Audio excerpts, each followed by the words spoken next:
Hello beautiful people, welcome back to Viva Pilates. Today's video is about foot awareness. So we are going to do a few exercises to wake up your feet, and for that we're also going to use the ball as a prop. That can be a hard ball, a tennis ball, or anything similar to the hardness. Let's get started. So the work today is standing. So I have the chair here just to tell you that you could be facing the chair or away from it, but having the chair to give you support, or you can put your hand on the wall or on a furniture.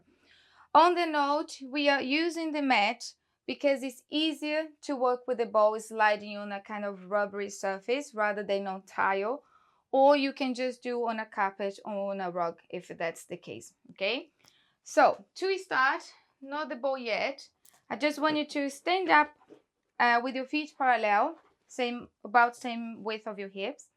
Just push your big toes down, allow your toes to spread out a little bit. Make sure your knees are still soft, and just start leaning your body weight forwards and backwards. I'm gonna show you sideways so you can have a better idea. So just bringing your body weight towards the front of your feet and towards the back. So towards your forefoot, feel the toes, ball of your foot, and then to your heels. It's a very tiny and gentle movement, just so you can wake up your feet and start feeling all the corners of your feet.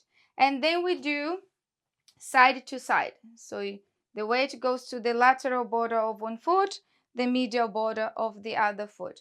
And then you just go from one side to the other. So the whole body moves as one unit. And then we combine these two movements into a circle. So you go forwards towards one side, to the back, and to the other side. Keep your knees soft, no need to lock the joint. And I'd say do about 4 or 5 reps in one direction, and then you do the other one. And of course, if you're afraid of losing your balance, keep your hands on the chair, on the wall, on the furniture, and then pause in the center and see if you can feel the 4 corners of your feet. See if you can feel the little toe, the big one, inside and outside of your heel. See if you can feel the weight on your heels, on your toes, or trying to be more mindful and figure out where your body weight is now. It's more on your front, it's more on your back. So at the end of this work, you can see if you feel more even on your feet. Okay? So grab your ball now, have it on the floor, and then just put under the ball of your foot and just start sliding the foot on the ball. You can put as much pressure as it feels comfortable for you. Most of the time, the arch of your feet, this area that is in line with the big toe, tends to be quite sore, so take it easy. And also be mindful about the standing leg. You don't want to be like this, hanging on the leg. So push the foot down. So this side is also working. Keep your upright posture. And then slide all the way to the end of your heel, down to the toes. Do it a few times or as much as you feel like you need to. And then have your heel on the floor. Your knee stays soft. And the ball goes under the ball of your foot. Okay? And let your toes rest. And you can try stretching your toes up and then grab the ball. And again, you do this a few times, trying to work your foot. It can be hard when you do this for the first time, so take it easy. And again, do about 4 or 5 times. Then rest the toes on the ball and just roll the foot in and out. So the whole leg moves with you, but your heel is on the floor. So it's like you're pivoting on your heel. The ball is quite close to you, so careful not to keep the ball so far and then you struggle to stand up properly, okay? And then you just slide your foot forwards a little bit more. So you go to the arch of the foot, just below the ball of the foot.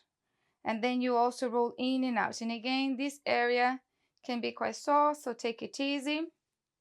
Also 4 or 5 times or as much as if you like.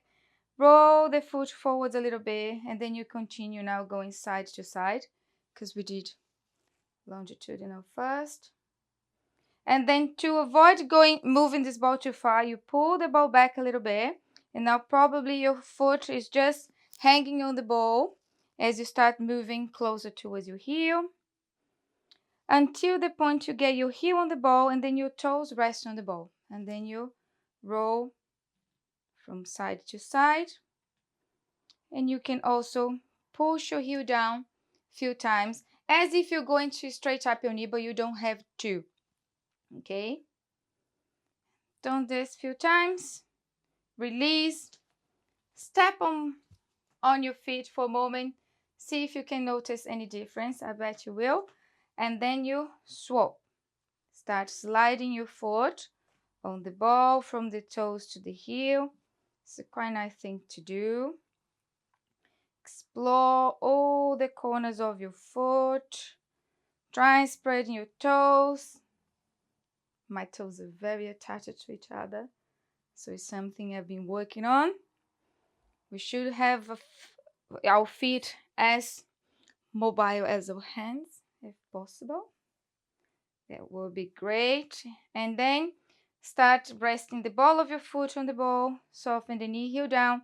Just trying to stretch your toes and grab the ball. Stretch the toes, grab the ball.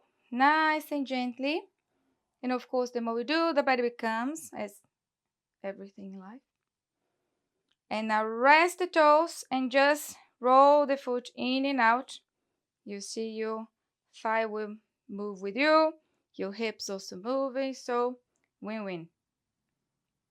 Good. And then slide your foot forward a little bit. And again, in and out. So we're more down the ball of the foot, a bit more under the arch of your foot. I'm not counting as always, but about 4 to 5 reps. Then middle of your foot, so you still have your heel on the floor.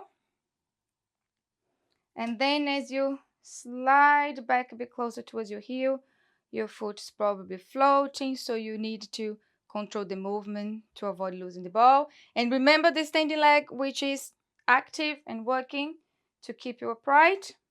And then ball under the heel, toes down, and just roll the heel in and out. It's like a dancing twist, but just with the leg. And then you can also apply a bit of pressure, as if you're going to extend your knee, but you don't have to. You might feel all the way up towards your hip, which is nice. Good. So now keep the ball on the side. Parallel feet again. See if you can push your big toes down. Spread your toes a little bit. Soften the knees. And now have your arms one on top of the other. We say genie arms. You can press one against the other so you can connect the muscles down to your abs. And then you lift one heel, pushing the forefoot, the ball of your foot and your toes down, and then you lower. There is a huge difference in doing that, keeping your support in your standing leg active, than not. So if you don't activate the leg, that's what tends to happen, and you don't feel the work the same way. But if you stay active through the posture, as you lift your heel, your pelvis is stable. So there's no side to side, which means you feel more the work. And then again, about 5 reps on each foot, could be more. Change the order of the arms so you stay even. And then lift one foot, lift one heel, and then you lift the other. And then lower, and then lower. Say up, up, down, down. And also, if this is too much for your balance, keep holding the chair. Lift one heel at a time, and then you lower. But also you can reach this arm and keep it reaching forward, so active. Also, always make your whole body engaged when you work. I think this is 4. And now we reverse. So my left foot goes up first, then right, left and right. It's a nice one. So you don't need to lift your heel too high. But once one heel is up and the other one goes up, you extend both knees. And then you lower. And one more. Whoop. And the tip here is make sure your big toes stay on the floor all the time, okay? I'm going back to my genie arms. And once you've done alternating, now you're trying to go both heels up at the same time. So just to show you sideways, so the body leans forwards a little bit and then push the toes. Make sure your knees are straight. You don't need to go too high if it makes your ankles twist out. So try and keep your big toes pressing down. Imagine you're holding a ball between your ankles to keep your midline. Up and down. And one more. And gently lower, and you go up to 10 reps. And looks simple but requires a lot of work. And once you've done with this series, you can go back to the ball, put the ball of your foot on the ball, heel down. This time you extend this knee, the foot that is on the ball, and step forward with the other leg. Gently bend this knee, and then you feel a nice stretch in your calf. And then you can stay here for 3 up to 5 full in and out breath, or counting around 15 seconds. And then, oops, you swap. So ball of your foot under the ball, the foot, ball under the ball of your foot, heel down, step forward, nice and tall through the spine. Breathe in and out, enjoy the stretch. Good. And then go back to your starting position. See if you can notice how your feet are. Where is your body weight now? Does it feel more even? Not yet. Whatever you feel, that's great. So I hope, and I'm quite sure you can feel that your feet are nice and awake now. So enjoy this feeling. See you in the next video. If you enjoyed this video, please hit the like and subscribe buttons, as it will help me a lot. And if you didn't like it, please let me know in the comments below so I can improve for my next videos. Thank you very much.